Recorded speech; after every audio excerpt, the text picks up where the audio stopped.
हैं आप लोग? तो मेरा नाम है डॉक्टर हरिकिशोर कुणाल और आज हम बात करेंगे कि जब दांत निकलवाते हैं या जब दांत का एक्सट्रैक्शन करवाते हैं तो उसके बाद हमें क्या करना चाहिए, उसके बाद हमें क्या चीज खाना चाहिए, क्या नहीं खाना चाहिए। आज हम इसी टॉपिक पे बात करेंगे। तो सबसे पहले आज हम बात करते हैं कि दांत जब आप निकलवाते हैं तो आपके जो डॉक्टर होंगे, आपके जो डेंटिस्ट होंगे, वो कुछ ना कुछ आपको इंस्ट्रक्शन देते हैं। ये इंस्ट्रक्शन वो आपको ऐसे दे सकते हैं कि सर जब दांत निकलता है तो देखिए एक्चुअली क्या है कि जब दांत निकल रहा है तो दांत निकल रहा है तो कुछ ना कुछ वहां पे ट्रॉमा होगा, वहां कुछ ना कुछ प्रॉब्लम हुई होंगी, तभी तो दांत निकलवाया है आपने, वरना आप एक नेचुरल दांत को तो आप निकलवा नहीं सकते हो। तो जब ये दांत आपका निकाला गया है या जब दांत आपने निकलवाया है तो उसके बाद क्या क्या चीजों का ध्यान रखना है, तो जरा उस पर हम एक एक करके बात करते हैं। सबसे पहले जब आप दांत निकलवाते हो तो आपके डॉक्टर एक कॉटन का बॉल बना करके उस दांत की जगह पे, जहां पे दांत निकला है उस जगह पे रखेंगे, सो डेट कि ब्लड का क्लॉटिंग हो सके। तो ब्लड को रोकने के लिए, जो खून निकल रहा है उसको रोकने के लिए वो किया जाता है। तो उसको कम से कम 45 मिनट तक आपको उस जगह पे लगे रहने देना है, उसको बिल्कुल नहीं निकालना है। जिस तरफ से दूसरा काम ये करना है कि जिस तरफ से दांत निकाला गया है उस तरफ से कम 24 घंटे तक कुछ भी चबा करके नहीं खाना है।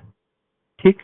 जैसे ही तीसरा काम आपको ये करना है कि जैसे ही आप दांत निकलवा करके वो जो कॉटन का ड्रेसिंग हटाते हो तो उसके बाद कुछ ठंडा आइसक्रीम जैसे खा लिया, कुछ ठंडा पानी पी लिया, इस तरीके का कुछ खाना है। लेकिन आइसक्रीम में भी जरा ध्यान रखना है कि आप स्ट्रॉ वाला आइसक्रीम ना खाएं, कोई डंडी वाले आइसक्रीम को ना खाएं। आप क्या खाएं, कप वाले आइसक्रीम को लेकर के खाएं, क्योंकि जैसे ही आप डंडी वाले आइसक्रीम से खाओगे तो एक नेगेटिव प्रेशर जनरेट होगा, जिसकी वजह से वहां जो खून जमा है वो खून का टूट जाएगा, जो परत है वो टूट जाएगा, फिर से ब्लीडिंग स्टार्ट हो जाएगी। तो वो ऐसा नहीं करना है। ठीक है। तो ये चीजें ध्यान रखनी है। इसके बाद आपको 1-2 दिन तक एकदम जो भी खाना खाना है एकदम ठंडा खाना है, ज्यादा स्पाइसी खाना नहीं खाना है। ठीक है। ये तो तब करना है जब एकदम नेचुरली आपका नॉर्मल दांत को, मतलब जो कीड़े वाले दांत थे उनको निकाला गया है, विदाउट एनी ट्रॉमा, बिना बोन काटे हुए, बिना चीरा लगाए हुए। ठीक है। तो ये जो मिनिमम चीजें हैं ये आपको ध्यान रखनी पड़ेगी। इसके बाद आपको ये भी ध्यान रखना होगा कि 1-2 दिन तक गीला खाना ज्यादा खाने की कोशिश करनी है, सो डेट कि वो जल्दी जल्दी हील होगा। जो डॉक्टर ने दवा दिया है वो दवा खाना है। देखिए पेन होना नॉर्मल है, क्योंकि वहां से दांत निकला है तो पेन होगा, ये नॉर्मल है। थोड़ा सा पेन होगा क्योंकि जब तक लोकल एनेस्थेसिया का असर रहेगा तब तक तो पेन नहीं होगा, लेकिन जैसे ही लोकल एनेस्थेसिया का असर खत्म होगा थोड़ा बहुत पेन होगा। तो उसके लिए आपके डॉक्टर ने एक पेन किलर दिया होगा जो दिन में 3 बार लेना है, वो लेना ही होगा आपको। इसके बाद थोड़ी बहुत स्वेलिंग होगी, वो भी कॉमन है, उसमें कोई घबराने वाली बात नहीं, तो वो भी हो सकता है। तो उसके लिए जो दवा दिया है वो दवा आपको लेना है, एंटीबायोटिक आपको साथ में लेते रहना है। ठीक है। इसके बाद आप कोई भी चीज ऐसा ना खाएं। अब क्या क्या नहीं खाना है उस पर बात करते हैं। कोई भी चीज ऐसा ना खाएं जिससे कि प्रेशर लेकर के, जैसे पानी पी रहे हैं तो स्ट्रॉ से न पिए। ठीक। जैसे सलाइवा आ रहा है तो सलाइवा को थोड़ी देर के लिए घोट जाए, या फिर फेंकना भी है तो एकदम धीरे धीरे थूक को फेंके, न तो अगर जोर से ऐसे थूक करके आप फेंकते हैं तो उससे में एक प्रेशर बनता है और वो दिक्कत कर सकती है आगे। इसके बाद आपको ये भी ध्यान रखना है कि अल्कोहल नहीं लेना है, सिगरेट स्मोकिंग नहीं करना है, क्योंकि अगर आप ये सब करते हैं तो इन्फेक्शन का चांस होता है, वहां पे ब्लड क्लॉट में प्रॉब्लम आएगी। ठीक है। इसके बाद आपको कुछ भी स्पाइसी नहीं खाना है, कुछ भी गर्म नहीं खाना है, और उस तरफ फोर्स ज्यादा नहीं लगाना है।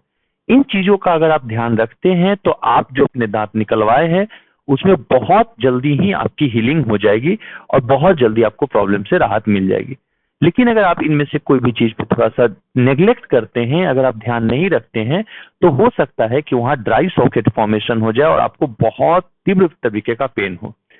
उसके बाद जैसे ही 3 दिन का जो दवा दिया है, 3 दिन या 5 दिन का जो एंटीबायोटिक दिया जाता है, वो कंप्लीट करने के बाद एक फॉलोअप अपने नजदीकी डेंटिस्ट से जरूर ले जिनसे आपने दांत निकलवाया है। एक बार जब वो ओके कर दे उसके बाद आप नॉर्मल अपने रूटीन में आ जाए, कोई भी प्रॉब्लम नहीं है। तो मैं आशा करता हूं कि आपको ये इन्फॉर्मेशन बहुत ही अच्छी लगी होगी और आपके लिए हेल्पफुल रही होगी। ये वीडियो उनके लिए भी जरूर शेयर कीजिए जिनको इस वीडियो की जरूरत है, जिन्होंने अभी दांत निकलवाया है या जो दांत निकलवाने की प्रक्रिया में है, जो अभी प्रोसेस में है। ठीक है। तो चलिए वीडियो को लाइक जरूर कीजिएगा, शेयर जरूर कीजिएगा और चैनल को सब्सक्राइब जरूर कर लीजिएगा। जय हिंद, जय भारत।